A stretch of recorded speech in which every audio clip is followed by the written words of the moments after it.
Chilling tales for dark nights.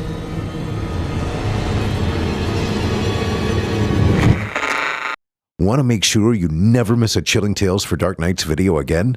Be sure to subscribe and hit that bell to turn on notifications.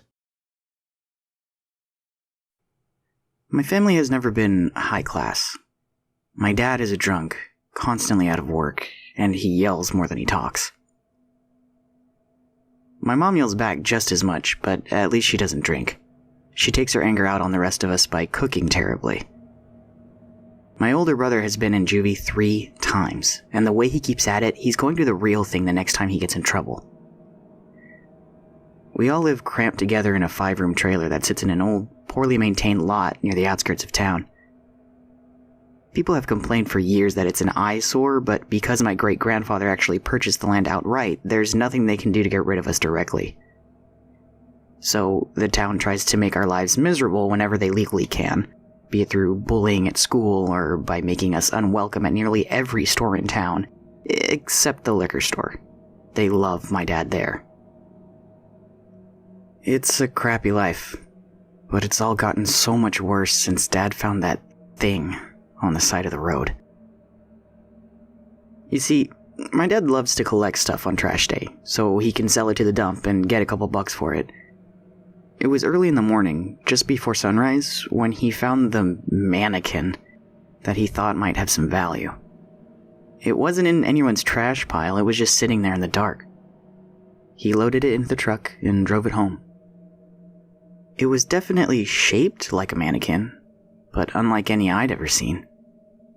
It was strange and oddly proportioned, like the odd monuments you see sometimes at carnivals. It was completely black, with fake mop-like hair that hung over its face. A face that had no eyes, but a huge painted grin. I don't even know why my dad thought picking it up off the road was a good idea, but he loved it. That I know. He even reconsidered selling it, thinking it might be worth keeping after all. He set it in a back room that we normally used for storage, and for a few days he left it there to sit. It wasn't long before he decided to tinker with it, and in doing so he discovered a wind-up key in its back. He turned it, and the thing actually began to move. The arms flailed, and the legs moved back and forth, and the mouth opened and closed. And then it spoke. "I'm hungry. Feed me."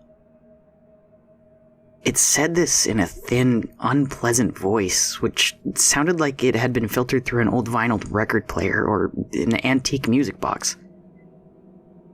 To my surprise, my dad thought it was great and kept on messing with it, but it only ever said that one thing. That is, until the night I woke up to my dad screaming. I ran into my parents' room, and even though I could smell the alcohol in the air, I knew my dad wasn't drunk enough to ignore the figure standing next to his bed, crying out, "I'm hungry. Feed me." Feed you what?" my dad asked. He had the covers pulled up just below his chin, just like I should have been doing at that very moment. "Flesh," the thing croaked. No one had turned the little key. It was doing things all on its own.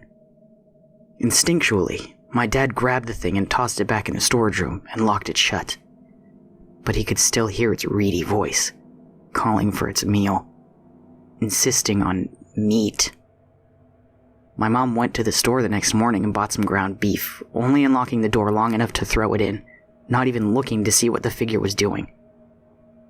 We heard movement inside, followed by more demands. "Not raw," it cried. "Cooked." My mom bought more meat at the store, as she had no intention of going back inside that room to retrieve the leftovers. She fried it up and threw it into the room. We heard more noise. For a day or two afterwards, we retreated to silence. Then it spoke again. This time, its voice seemed louder, more forceful. "Cooked, not fresh." My dad, not really knowing what to do with it now, shouted back, "You have rotten meat in there, eat it!" But it wouldn't take no for an answer. It trotted back and forth across the floor, stomping like a horse on its back legs, banging on the walls until my dad relented and opened the door. He found the figure hunched, crouched and unmoving upon the floor, like a dog waiting for a treat. The room stunk from the beef my mom had thrown in there. My dad scraped it up, gave it to her to prepare, which smelled even worse, and heaved it back into the room. None of us slept during the time it was quiet. My grades in school began to suffer. My brother became restless, and my parents took it worst of all. They started talking about it, wondering how it worked, why it worked, what made such a thing possible. They started to believe that maybe it was magic, or possibly even divine. My dad drank even more heavily than usual.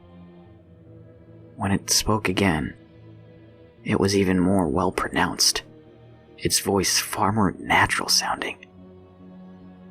Meat. Cooked. Not fresh. Not animal. Not animal.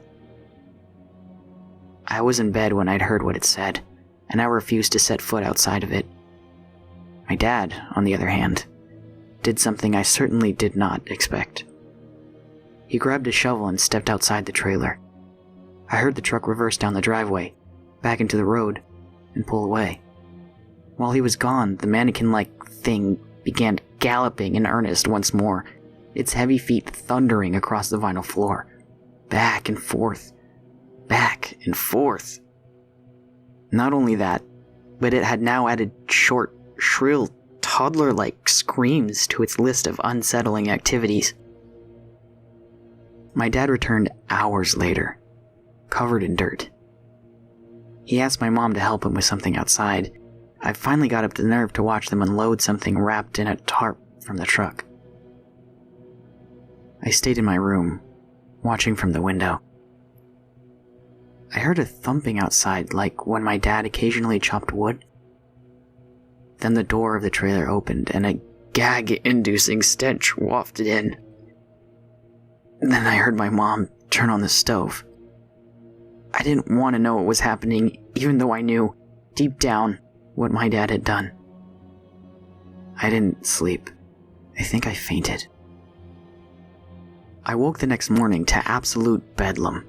I came to my door to see my brother in handcuffs, being led out to a police car by 2 officers. My dad was yelling at him, wondering how he could have done such a horrible thing. They had pinned everything on my brother. This would be the last straw. It had to be. I was certain of it. But when I saw the car pulling away, there my brother was, in the back, smiling broadly. I then realized he gave himself up. Anything to get out of that house. And he had left me to fend for myself. My mom and dad came back to me, hugging me, but not very warmly. They told me everything was going to be all right, that my brother was going away for a long time, and that I was going to stay here with them. I couldn't possibly want to leave them all alone, right? Well, did I? If I did, they said, I would surely be the most ungrateful little boy. I never returned to school. My parents had suddenly decided that I didn't need to go. School was where rumors got started, they said, and rumors had to be contained, not spread. That is, until the world was ready to know the truth anyway. That was how they referred to it. The truth. I could practically hear them capitalizing the word when they spoke. And then, it spoke once again. Louder, still. Approaching a roar. Meat. Fresh. Not animal. My bedroom door opened. My dad ran in and held me down, while my mother hovered close by, a cleaver at the ready. There was nothing left of the people I knew in their eyes. Only sleep-deprived insanity. What they didn't know was that I had taken precautions. My brother had more than one switchblade in his collection, and my dad didn't notice that I had acquired one of them until the moment I buried it into his wrist.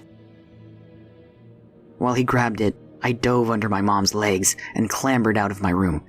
I ran to the door of the trailer, but my dad grabbed me again, holding me tightly. Meat! Meat!